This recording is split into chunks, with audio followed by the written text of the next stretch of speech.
late breaking. This is WBAL-TV 11 News at 5. Olympic action is underway. Live pictures from Pyeongchang tonight, where scores of athletes will compete over the next 2 weeks in the Winter Games. Tonight, a preview of all the excitement ahead of the opening ceremony. And the clock is ticking down to yet another government shutdown. In just a few hours, the federal government will run out of money, but tonight a possible plan is in place, the more permanent solution Congress is considering.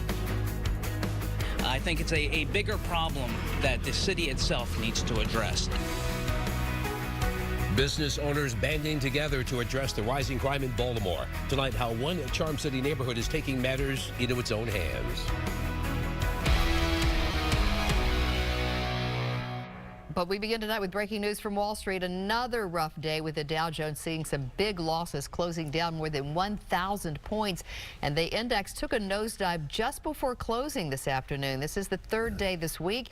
The Dow has experienced a daily drop of more than 500 points. The Nasdaq and the S&P 500 also closed down, each losing about 3%. The volatility, of course, began last Friday and has continued amid inflation concerns. All right, Sky Team 11 is also over some breaking news out of the Cockeysville area tonight, where a water main break has caused some issues on York Road. Yeah, let's head out live to Captain Roy Taylor and Sky Team 11. Roy, what's the latest there? York Road, south of Shawan Road, which would be near White Avenue, directly across from, I guess, the Andy Nelson's barbecue place. They had a major water main break at here at around 3:30. They had both north and southbound York Road shut down for quite some time. They've been able to open up northbound York Road, but southbound York Road still remains shut down at Wright Avenue here at this location. We don't know how long York Road will be shut down in the southbound direction, but as we get more information on this break, we will update you. Reporting live in Sky Team 11, I'm Captain Roy Taylor. All right, thank you, Roy. Well, tonight the Federal Hill Main Street Association is looking into hiring private security after what it calls a rise in crime. Yeah, they say it's keeping people away from neighborhood businesses. The question is, who's going to foot the bill? 11 News reporter Lowell Melzer joins us live from Federal Hill with some reaction. Lowell? Yeah, good evening, guys. Neighborhoods around the city. Thank you. Well, two Baltimore men are facing decades in prison for the 2016 murder of a man over a debt. Carrington Sturgis and Frank Barnett were convicted of murdering William Johnson in a home on East Patapsco Avenue. Police say the two broke into the home with witnesses looking on, demanded money, and when Johnson said he didn't have it, they assaulted, shot, and killed him. Barnett faces 21 years in prison. You're looking live at Pyeongchang, South Korea, home of the 2018 Winter Olympics. Competition is already underway, and the torch will be lit during the opening ceremonies Friday night. And throughout the Olympics, a special treat will once again be broadcasting our nightly Olympic Zone right here on WBAL-TV 11. I'm Andre Hopkins, live at Round Top Mountain Resort, the host of our Olympic Zone show later tonight. And what a backdrop we have here. The snow guns are out, pumping snow for the slopes, the skiers, snowboarders, and snow tubers. They're out here enjoying this clear and chilly winter day. And we've come a long way in the last 94 years since the first Olympic Winter Games in Chamonix. Pyeongchang will be the biggest Winter Olympics ever. A record 102 medals will be awarded, and a dozen new events will be contested on the ice and snow in South Korea. And this is the biggest stage in sports, and we are the place to be before the curtains go up.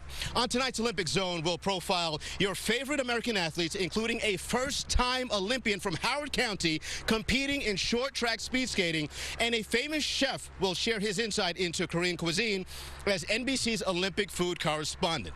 Join us for the Olympic Zone tonight at 7:30, live at Round Top Mount Resort. I'm Andre Hopkins, WBAL TV 11 News. Back inside to you. All right, thanks so much, Andre. And we're just one day away from the opening ceremonies of the 2018 Winter Olympic Games. Of course, you want to make sure you watch the NBC coverage of the big kickoff tomorrow night at 8 o'clock. Right now, we're following breaking news out of Harford County. Sky Team 11 over a crash in Fallston. We're going to go back live to Captain Roy Taylor and Sky Team 11. Roy.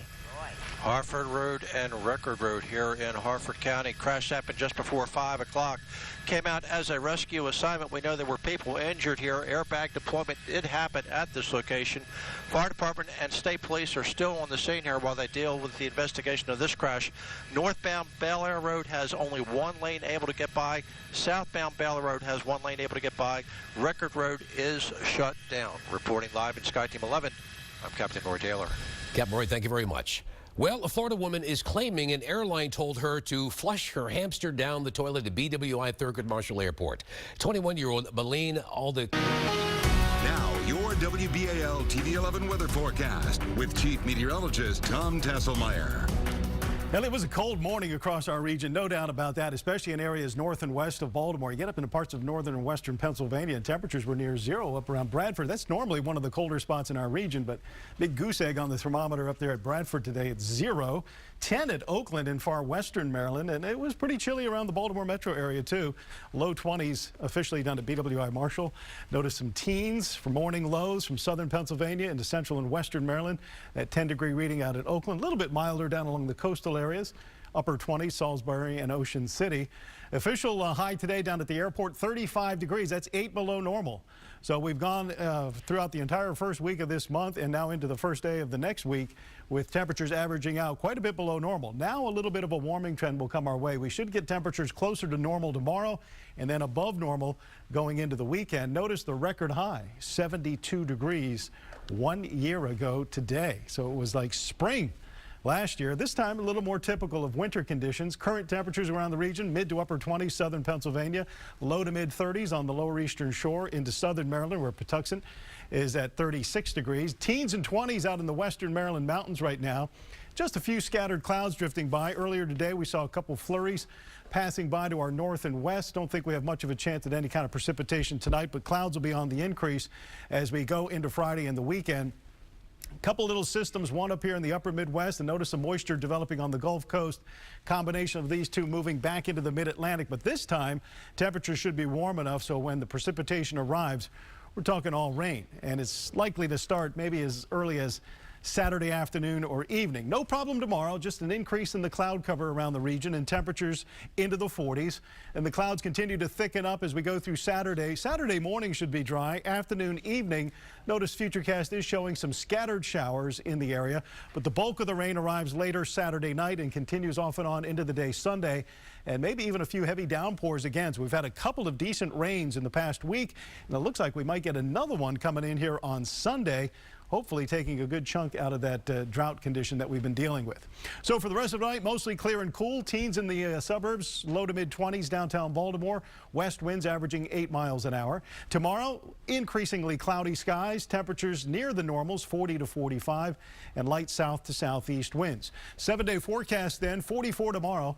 Right around 50 Saturday with the showers coming in the afternoon and evening. Look at that Sunday temperature soaring into the upper 50s. Might hit 60 with rain likely. Showers end early Monday morning. Then another chance for some scattered showers on Tuesday.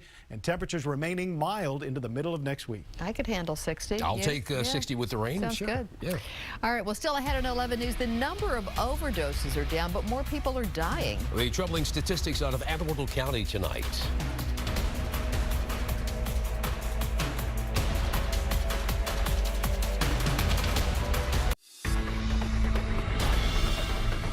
Pretty troubling. You know, Kim, you see stories like this, people you would never expect, and it's heartbreaking. So many families impacted. Yeah. So many families in our area. You know, the woman I spoke to said that, you know, she doesn't know anyone who this hasn't touched in some way, shape, or form. And police say they know this is going to be a long fight, but the overall number of overdoses is down, and they're taking that as a small victory. So that's encouraging at least. Yeah. Kim, thank you. Well, Montgomery County Police. Live, local, late breaking. This is WBAL-TV 11 News at 5:30. Has the story from Annapolis. You can't get behind the wheel without it. In tonight's Education Alert, some literacy experts believe more than 60% of Maryland public school students are reading below grade level. They say that's due in part to the failure of educators to diagnose a learning disorder called dyslexia. 11 News education reporter Tim Tootin joins us in the studio with that story. Hi, Tim.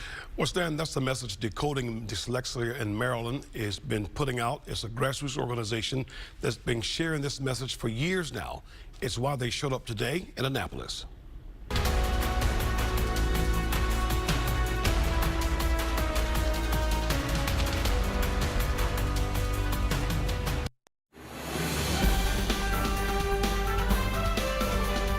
Get ready to hear a lot of that music. The much anticipated Winter Olympics are finally here, and TV 11 is prepared to bring you coverage of all things Pyeongchang. Certainly are. Andre Hepkins joins us live from the Round Top Mountain Resort, where TV 11 will kick off our exclusive Olympic coverage with a special edition of the Olympic Zone. Andre? Stan, Donna, if you're going to leave the warm environs of that studio and brave the outdoors in the cold, this is the place to do it, right here at Round Top with this beautiful backdrop behind me. Tonight, our Olympic Zone coverage kicks off at 7:30 right from this spot, which is pretty cool, I have to admit. Now, one of the Olympians we're following closely is Howard County's Thomas Hong. He was born in South Korea and came to the U.S. as a young kid. 11 News reporter Travers Mackel caught up with Thomas in Pyeongchang ahead of his Olympic debut. Andre, thank you. And tonight, NBC's Lester Holt will be reporting live from Pyeongchang. That's on NBC Nightly News right after 11 News at 6. Well, a newly released Pentagon assessment finds that the U.S. Air Force Academy mismanaged its sexual assault response and prevention programs. The Department of Defense says it failed to comply with the military victim assistance and advocacy policy, that is. Overall, the Pentagon says reporting of sexual assaults at all the service academies increased to 112. That's up from 86 year to year. The report also found that the U.S. Naval Academy and the U.S. Military Academy were both in compliance with Pentagon sexual assault policies, including prevention, victims assistance, and investigations. And get some sleep, why don't you? A new study.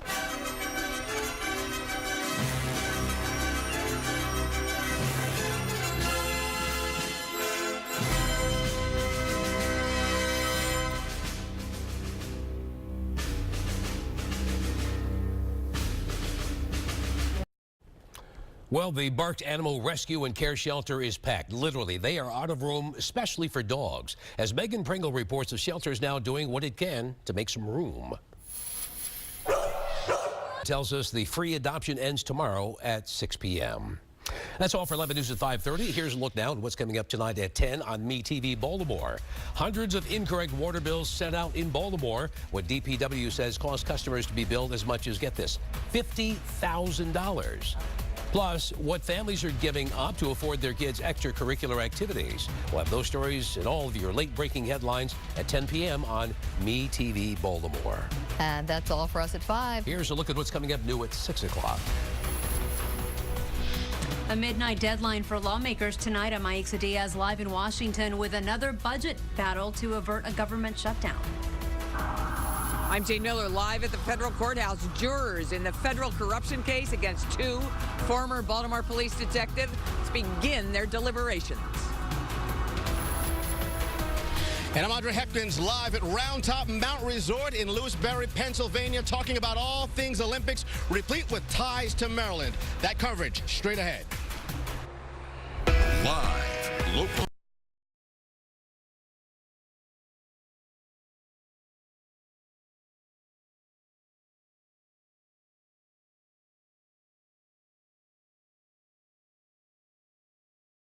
Lawmakers are scrambling to prevent another government shutdown. But right now, it was another tough day on Wall Street, with the Dow Jones seeing huge losses, closing down more than 1,000 points.